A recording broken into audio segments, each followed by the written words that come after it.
In this tutorial, we will cover basic formulas in Excel. Excel is capable of performing extremely complex calculations as long as the right formulas are in place. Here, we'll introduce the basics of working with simple formulas to allow users to find the one that's most applicable to them. You can use Excel to quickly perform common operations such as adding, subtracting, multiplying, and dividing. You can even find the average of large data sets in an instant.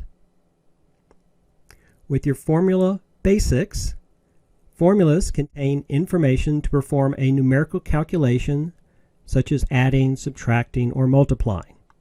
All formulas must start with the equal sign to tell Excel to do work, followed by either a value or cell reference, or a function name followed by parentheses to contain the function arguments.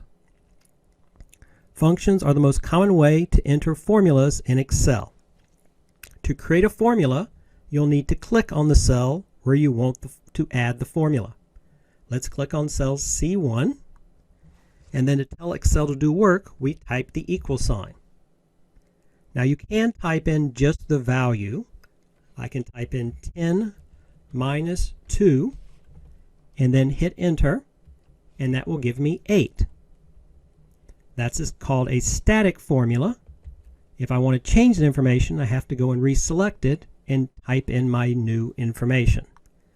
But we can also change it so it's actually using the cell references. Select C1, type your equal sign, and then you can type cell A1. You'll see that now cell A1 is colored blue to indicate that cell is selected.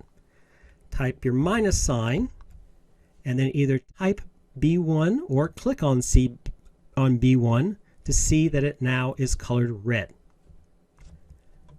Hit enter, and you'll see that it gives us 8.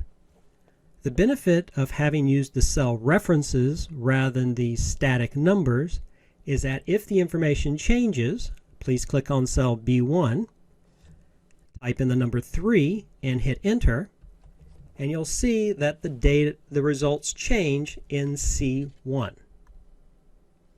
Your basic operators to work with in Excel are your plus sign for addition, your minus sign for subtraction, your asterisk or shift 8 key for multiplication, and your / for division. If you need to edit a formula, you can click on the cell where the formula is and either press the F2 function 2 key on your keyboard or double click on cell C1 and you'll see we're back into that cell. If you need to make changes, you can now select the information and move around in the cell. Let's change that minus sign to an asterisk, so it's now for multiplication. Hit enter, and you'll see it's now 30. Select C1 again, and press your F2 key on your keyboard. You'll see that we jump back into the cell. You can then add more detail and more information. Let's subtract 10 from that. Hit enter, and you'll see it now gives us 20. As you work in this, you'll also notice that same information in the cell is up on the formula bar. This helps you to create formulas and work with information. There's also your Formulas tab on your ribbon. If you click on the Formulas tab, you'll see more advanced formulas for you to work in. You'll see the Insert Function tool to work with more advanced formulas. You'll see different groupings of functions that work together and help you to understand working with that information. Other tools on here include the formula auditing, which allows you to find where information is coming from, where it's going to, as well as to help you track down where errors might be.